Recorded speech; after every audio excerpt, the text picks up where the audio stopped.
Bom dia, alunos do nono ano A, do dia 20 de outubro de 2020. Continuamos online, né? Não retornamos às nossas aulas presenciais. Estamos aqui mais uma vez, encerrando o nosso ciclo de heróis da Bíblia, né? Davi, José e fechamos com Moisés.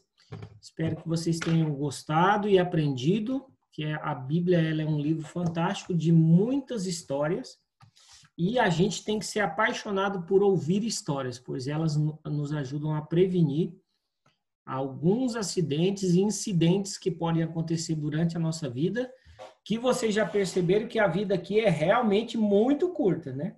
Se alguém achou que a vida era longa, depois dessa pandemia, perceberam que a vida é muito curta, né? 153 ou 158 mil pessoas deixaram de existir, deixaram de viver, deixaram de ter a sua existência aqui nessa terra, somente no nosso país. Lembrando que todos os países do planeta, somente a Antártida, que chega a menos 91 graus de frio, foi a única que não foi atingida e foi o único país. Então, foi sem precedentes. Legal, professor. Vamos lá encerrar, então, nossa aula. Eu vou colocar aqui o slide na tela, todos de olho na tela e com um caderninho aí para vocês anotarem os tópicos principais. A vida e história de Moisés. Professor, onde eu começo a entender a história de Moisés e onde inicia todo esse percurso da vida dele? Lá no Êxodo, capítulo 2. Anotem essa parte aí, porque se cair na prova, vocês não vão ter dificuldade. Abrir o Êxodo capítulo 2, você já vai encontrar muitas respostas ali na Bíblia.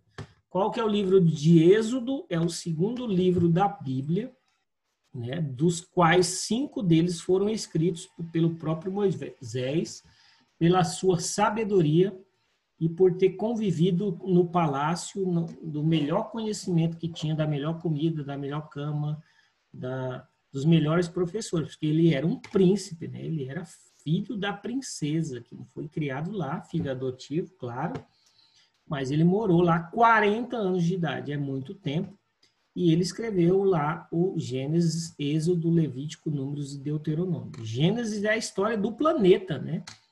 Tudo que nós sabemos sobre o planeta, Gênesis já explicava, que é a criação do mundo, a história de Noé.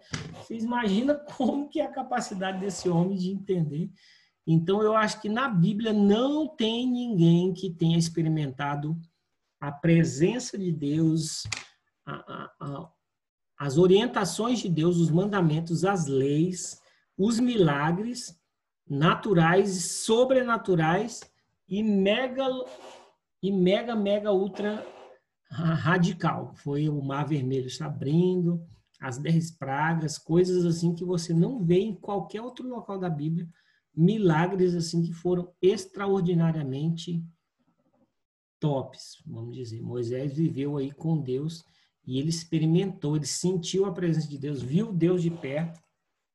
E muitas vezes ele subia naquele monte, no Monte Horebe, em que a sarça ardente queimava e não se consumia, e depois, quando ele recebe as tábuas da lei, as 2 tábuas com os 10 mandamentos, que servem de direção para o planeta. Em todo local, em todas as cidades do mundo, alguma pessoa vai ter que usar pelo menos um daquele mandamento. Tem a ver com o direcionamento da vida do ser humano. Ali está a regra universal, planetária e intergaláctica do planeta, está ali. Toda a condução humana, os conselhos estão nos 10 mandamentos. Professor, então José, se José tivesse nos dias de hoje, seria top, né? Porque ele ia descobrir que teria essa pandemia, ele ia interpretar o sonho de alguém e avisaria a gente com antecedência, normalmente uns 7 anos antes, como ele fez, né? E aí a gente já teria a vacina, já estaria tudo sob controle. Né? Você já achou alguém que interprete sonhos? Eu teria muita curiosidade de alguém interpretar os nossos sonhos, né? A gente tem sonhos que são tão reais que eles recebem o nome de pesadelo. Né? Quando o sonho é ruim, né? Tem sonhos que são reais e são bons, né? Você sonha aí que está casando, que está se formando, que está dirigindo, que está voando, são sonhos bons. Mas quando você sonha que tem um monstro, né, correndo atrás de você, a gente sonha se afogando. Os piores sonhos que eu já tive foi recebendo facadas, né? Eu morro de medo, não sei porque eu tenho um medo muito de faca. E quando alguém está com uma faca na mão, eu paraliso, eu entro em pânico. Eu não gosto de ver nada assim. Eu tenho um medo extraordinariamente que não cabe dentro de mim de ser cortado de faca por alguém. Alguém com a faca na mão, eu morro de medo. Pode perfurar o teu olho, o teu nariz. É muito, muito louco. Então, quando eu tenho um pesadelo que assim, que eu acordo suado, chorando, é quando eu sonho que tem alguém me esfaqueando.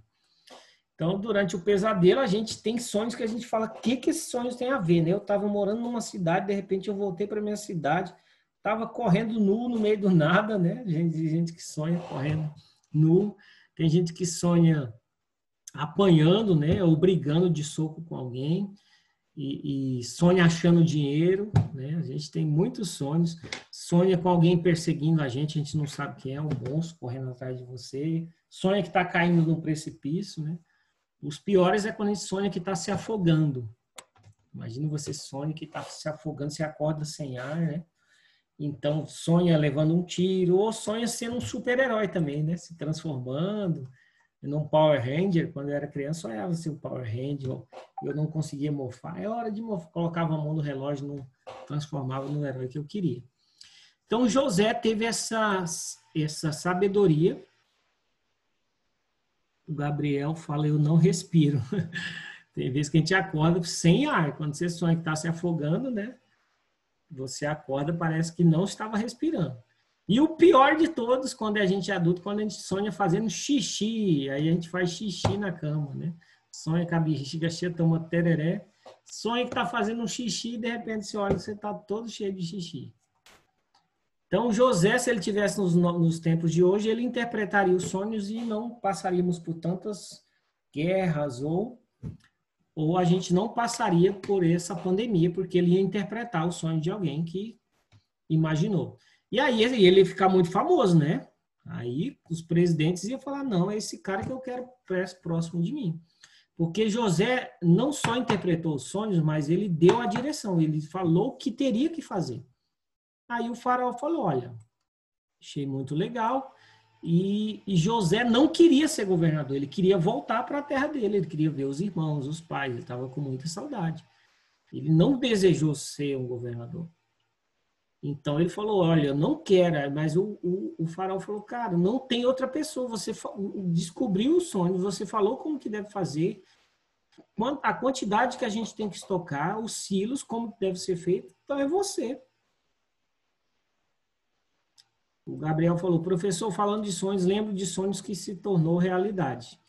É verdade, tem sonhos que a gente fala de sonhos, né? Eu sonho tal, né? Um pensamento, mas tem um sonho que é o sonho mesmo que você vivenciou aquilo como se tivesse experimentado. Então o povo se multiplicou, né? E surgiu um rei que não conhecia José, porque todo mundo sabia que José era o top dos tops e ninguém mexia no povo dele, porque ele era o cara que salvou o mundo.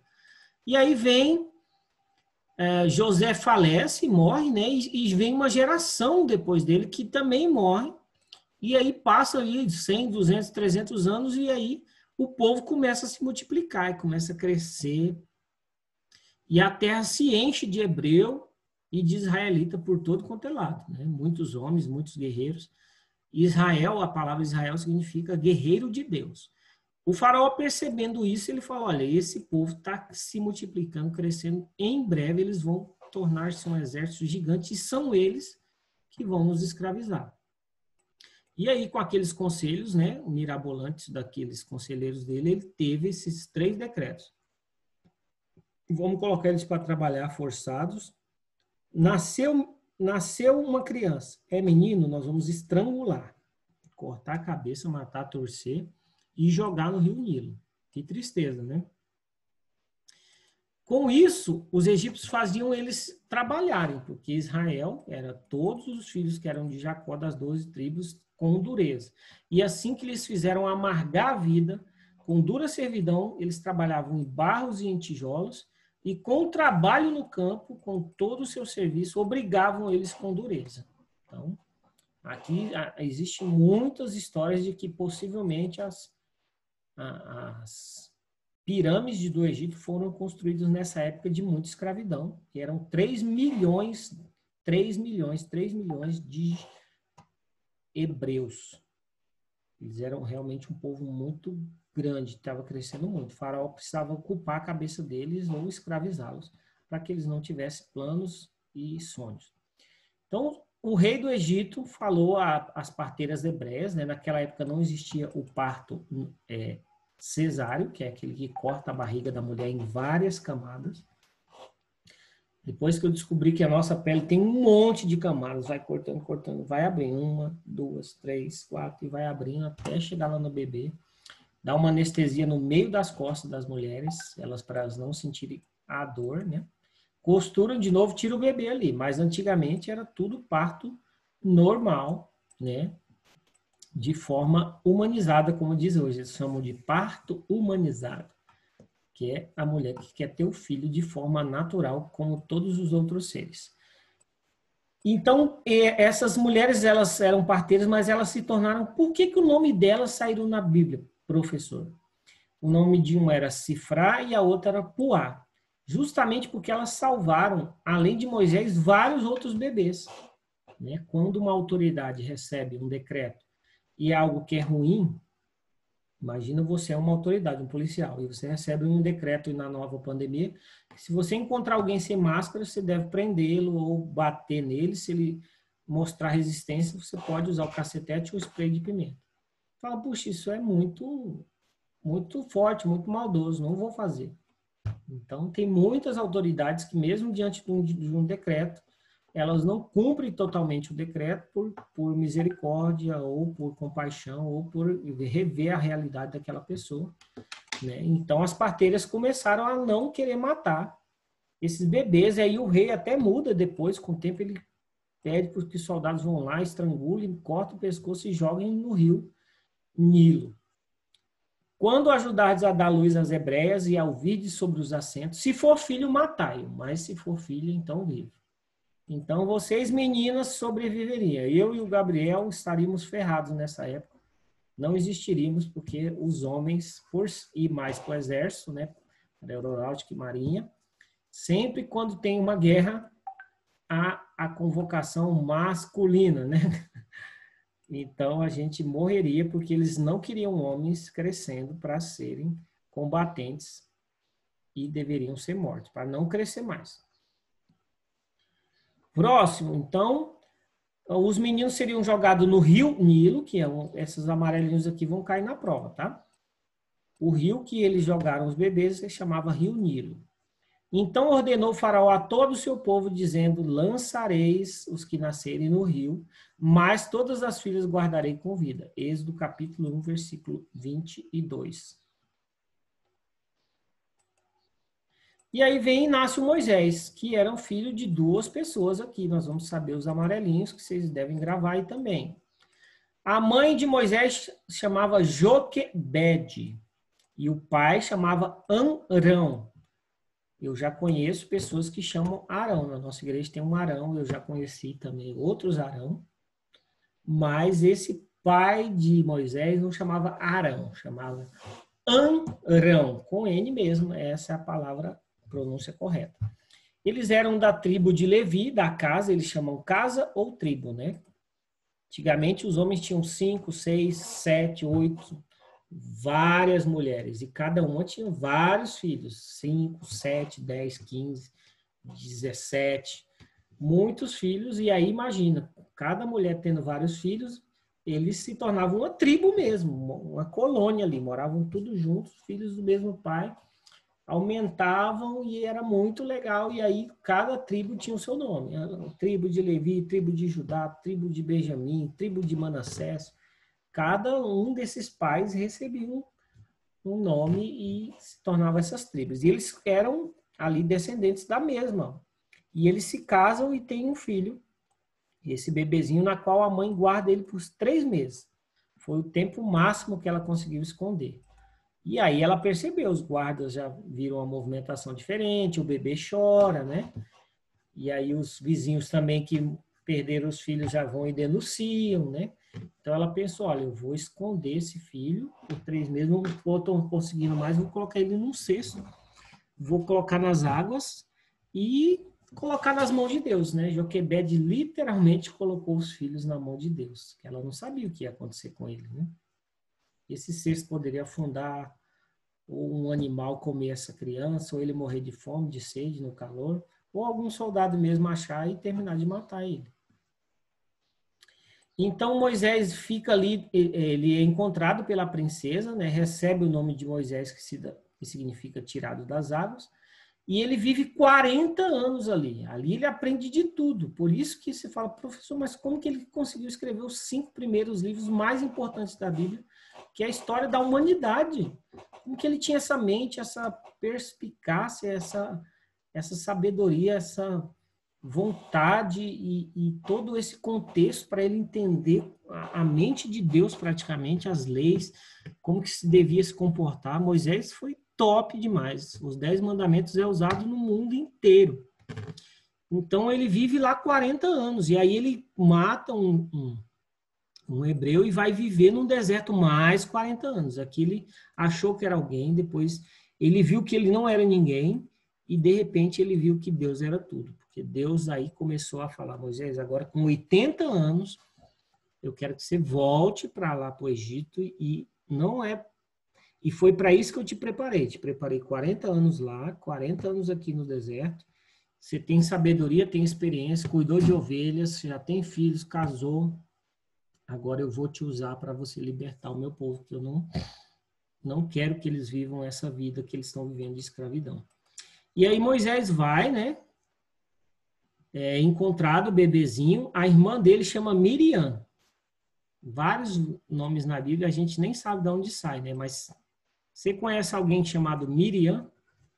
Eu conheço várias. Então, se você ouvir algum dia alguém Miriam, você fala, esse nome Miriam era a irmã de Moisés. Isso mesmo, ela seguiu aquele cestinho, foi muito inteligente essa menina, e quando ela viu que a princesa achou aquele menino, ela deu a ideia para a princesa, olha, eu tenho alguém que pode amamentar esse bebê. E a princesa falou, ok, eu vou pagar um salário para ela. Quem que é? Ela falou, a minha mãe. E ela levou o bebezinho lá, junto com a princesa pagou a própria mãe Joquebede para cuidar do seu próprio filho e ainda recebeu um salário. Olha como que Deus faz as coisas. E ela teve a oportunidade de ensinar esse bebê no temor do Senhor. Por isso que quando Moisés fica grande, ele já tinha princípios bíblicos e eternos no seu coração, tanto que ele não permitiu que um egípcio atacasse um hebreu. Moisés, então, foi instruído em toda a ciência. Então, como ele era um filho de um rei, filho da princesa, ele era um príncipe e era tratado da melhor forma possível e tinha os melhores professores, o melhor quarto, a melhor cama, a melhor educação. Dos egípcios, ele era poderoso em suas palavras, e a Bíblia fala também que ele era muito guerreiro, era bom de luta, de briga e de guerra. Tanto que quando ele encontra essas mulheres, que vai ser uma das esposas dele, ele defende elas, que elas estavam sendo atacadas ali. Ele mata esses egípcios que estavam espancando o hebreu, ele escondeu ele na areia. Só que depois ele começou a interferir em tudo lá, né? Ele falou, aí ele viu um dos hebreus brigando, falou, o que vocês estão brigando, cara? Vocês são irmãos.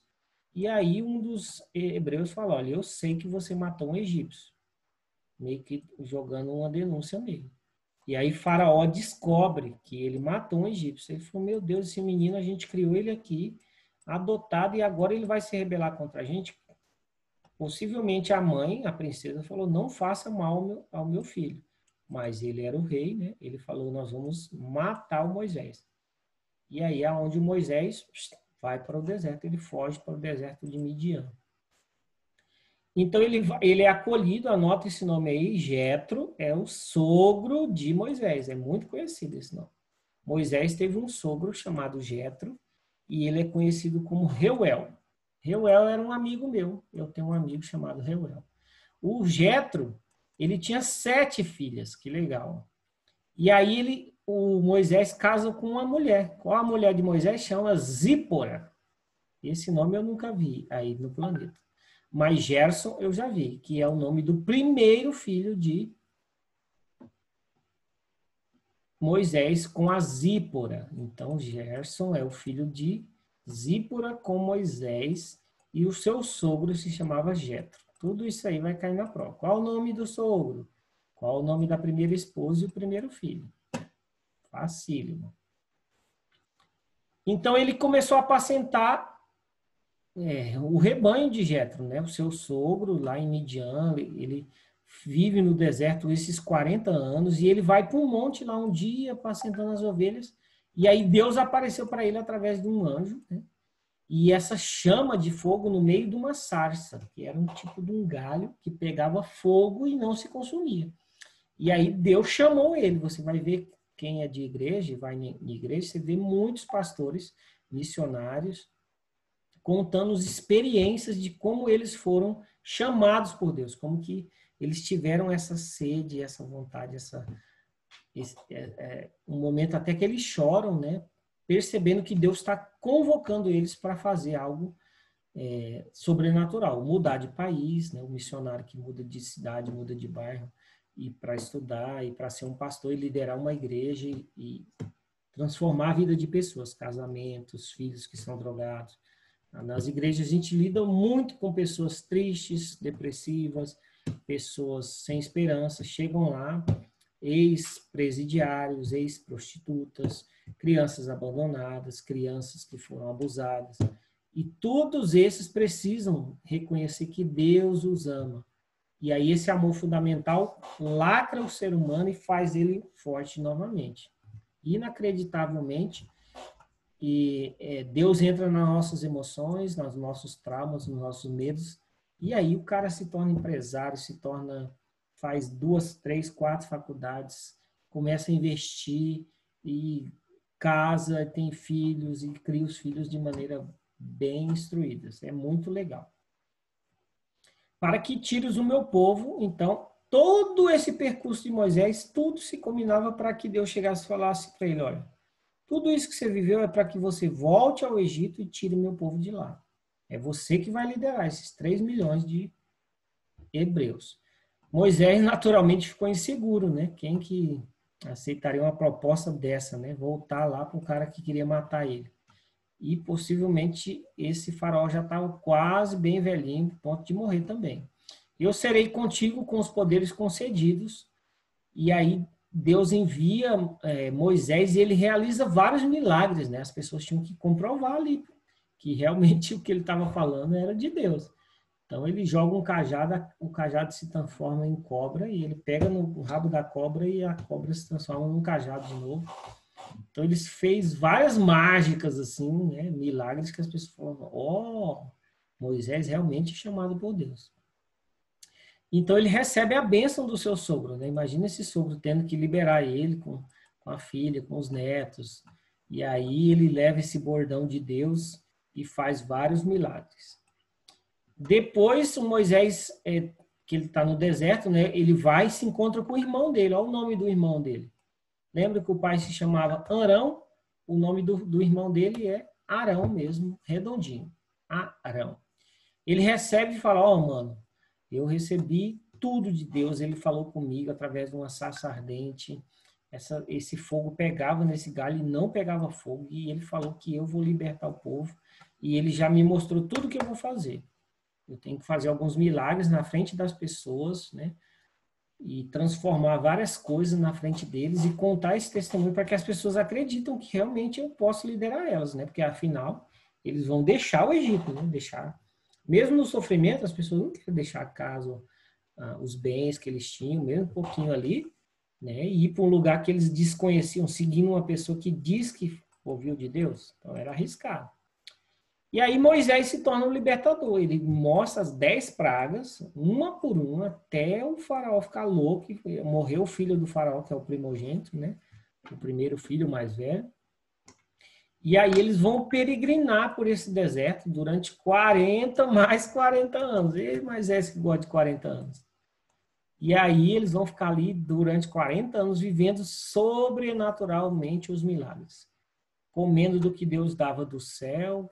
Tinha uma nuvem durante o dia para proteger do fogo do calor e uma nuvem de fogo para proteger do frio, que a teoria é que no deserto faz 40, 50 graus durante o dia e abaixo de zero durante a noite. Não sei o que acontece com o deserto, que ele tem as duas estações e diz que é muito frio.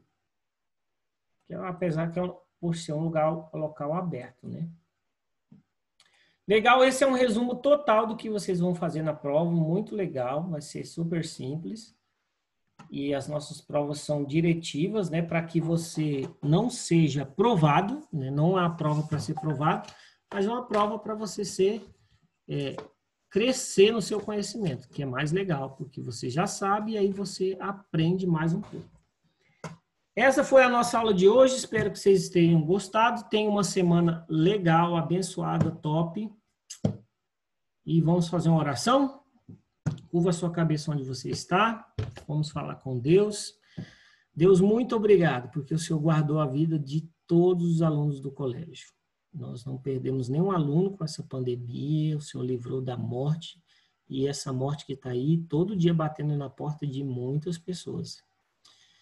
É realmente um tempo muito difícil e inacreditável que estamos vivendo, mas está passando, logo em breve estaremos com a vacina, nossas vidas voltarão ao normal, voltaremos a ter nossas escolas, nossas aulas presenciais, nossos abraços, nossas festas, nossos encontros, nossos cinemas, nossas igrejas cheias, nossas viagens em locais aglomerados. Obrigado, Deus, pela oportunidade que o Senhor nos deu de refletirmos sobre a nossa vida durante essa pandemia, que se já tínhamos o senso de que a vida é curta, aumentou ainda mais essa sensibilidade, de que nós temos que viver intensamente a nossa vida, porque nós não sabemos o dia de amanhã, não sabemos mesmo.